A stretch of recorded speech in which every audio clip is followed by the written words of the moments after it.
દર્શક મિત્રો, વડોદરા એટલે સંસ્કારી નગરી અને કલા પ્રેમીઓની ભૂમિ. પરંતુ શું છેલ્લા 5 વર્ષમાં વડોદરાએ ખરેખર પ્રગતિ કરી છે કે પછી વિકાસની વાતો માત્ર હોર્ડિંગ પૂરતી સીમિત રહી છે? આજે આપણે વાત કરીશું વડોદરાએ 5 વર્ષમાં શું પામ્યું અને શું ગુમાવ્યું.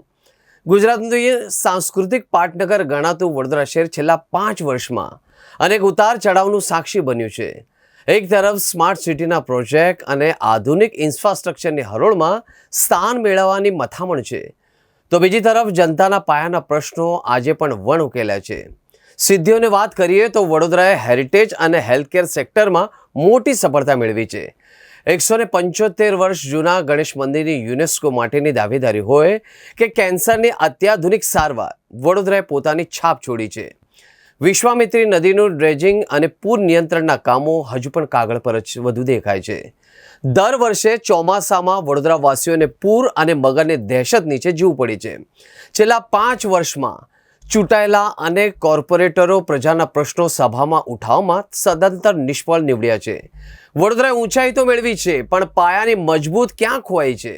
આ માત્ર એક વાક્ય નથી, પણ વડોદરાના સામાન્ય નાગરિકની વેદના છે. શહેર જ્યારે સ્માર્ટ સિટીના સપના જોઈ રહ્યું છે, ત્યારે વાસ્તવિકતા ધરાતલ પર ચિત્ર કાંઈક જુદું છે.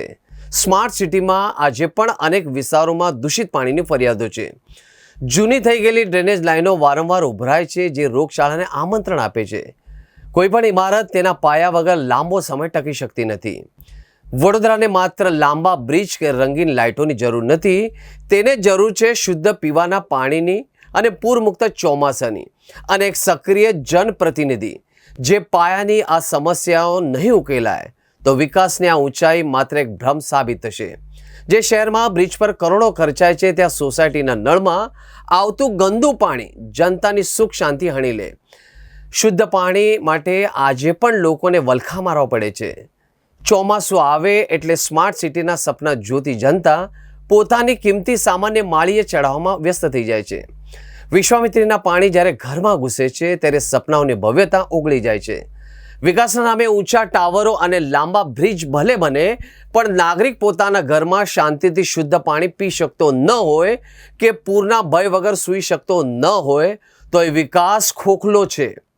વડોદરા શહેર છેલ્લા 5 વર્ષમાં હાઈવે અને ફ્લાયઓવરના મામલે હરણફાળ ભરી રહ્યું છે. ગેંડા સર્કલથી મનીષા ચોકડી સુધીના ગુજરાતના સૌથી લાંબા ફ્લાયઓવરથી લઈને અનેક નાના મોટા બ્રિજ શહેરની શાન વધારી રહ્યા છે.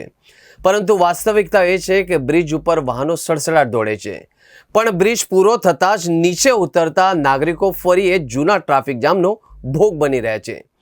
બ્રિજ એ શહેરના વિકાસ માટે અનિવાર્ય છે, પણ તે ટ્રાફિકની સમસ્યાનો પૂર્ણ ઉકેલ નથી.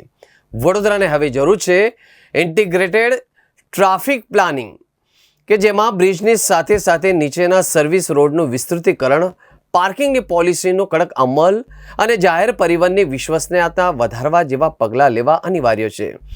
અન્યથા કરોડોના ખર્ચે બનેલા આ બ્રિજ માત્ર ગણિતની મિનિટો જ બચાવશે, પણ જંકશન પરનો ટ્રાફિક લોકોનો મિજાજ બગડતો રહેશે. વડોદરામાં રસ્તાઓ પહોળા થાય છે, નવા બ્રિજ બને છે, પરંતુ રાહદારીઓ માટે બનાવવામાં આવેલી ફૂટપાથો ક્યાં લારી ગલ્લાના દબાણ હેઠળ દબાઈ ગઈ છે, તો ક્યાંક વાહનોના પાર્કિંગ સ્ટેન્ડ બની ગયા છે. જ્યારે ફૂટપાથ પર ચાલવાની જગ્યા નથી હોતી, ત્યારે રાહદારીઓ રસ્તા પર ચાલવા મજબૂર બને છે, જે ટ્રાફિક જામ અને અકસ્માતનું મુખ્ય કારણ બને છે. રસ્તા માત્ર વાહનો માટે નથી, તે નાગરિકો માટે પણ છે. જે દિવસે વડોદરાનો નાગરિક ફૂટપાથ પર નિર્ભય થઈને ચાલી શકશે, તે દિવસે રસ્તા પરના ટ્રાફિકના આપોઆપ 20 થી 30% ઘટાડો જોવા મળશે. ફૂટપાથને દબાણમુક્ત કરવી એ માત્ર સુંદરતાનો વિષય નથી, પણ ટ્રાફિક વ્યવસ્થાપનનું અનિવાર્ય વિજ્ઞાન છે. કરોડોને ખર્ચે બન્યા હતા જે એ રસ્તા ક્યાં ગયા? પહેલાં જ આ વરસાદમાં એ નકશા ક્યાં ગયા? બ્રિજ ઉપર તો રોશનીને ઝાખમ ઝાડ ભાળું છું, પણ નીચે ઉતરતા જ ખાડામાં વડોદરા ભાળું છું. સંસ્કારી નગરી સેંકડો પર હવે પથ્થર બોલે છે. તંત્રની નિષ્ફળતા આ ખાડા પર પોલ બોલે છે. લથડતા એ ટુ વ્હીલરને પછડાતી પેલી રિક્ષા, કરદાતાની ધીરજતાની તમે કેટલી લેશો પરીક્ષા? પેચવર્કના નામે તમે બસ ધૂળ પર લીંપણ કરો છો, વિકાસના નામે જનતાના ખિસ્સા કેમ ખંખોરો છો? દુકાનદારે દબાણ કર્યું, ફૂટપાથ તો ખોવાઈ ગઈ. રસ્તા વચ્ચે ગાય માતા શાંતિથી સોવાઈ ગઈ. ટ્રાફિકના એ જામમાં મિજાજ લોકોનો તપે છે ને નેતાઓ એસી ગાડીમાં બેસી ખાડાઓને ગણે છે. રે વડોદરા, તારા ભાગ્યમાં શું આ જ લખાયું છે કે સ્માર્ટ સિટીનું સપનું બસ ખાડામાં જ દટાયું છે? જાગો, હવે સત્તાધીશો, આ જનતાનો પોકાર છે. રસ્તા આપોઆપ સાજા નરવા એ જ અમારો અધિકાર છે.